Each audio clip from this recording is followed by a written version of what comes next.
Here's how I would use a book if I was a dietitian or a health coach. The first thing that I would do is I would use my book for educational purposes.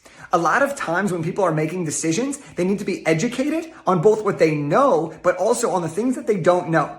Because you don't know what you don't know, right? So the first thing would be education. The second thing that I would focus on if I was a dietitian or health coach with my book is I would use the book to give me added credibility and authority. This is a huge differentiation factor because most people will have some form of credential if they're a dietitian. But by having a book, you've now put yourself into an elite category all by yourself. And then the third thing that I would do is I would use the book as a gift to new clients or to potential prospects to build awareness around what you do so that people who read your book will be like, wow, I'm educated, I like them, they're credible. Now I want to work with them because I trust them to get me the result that I want.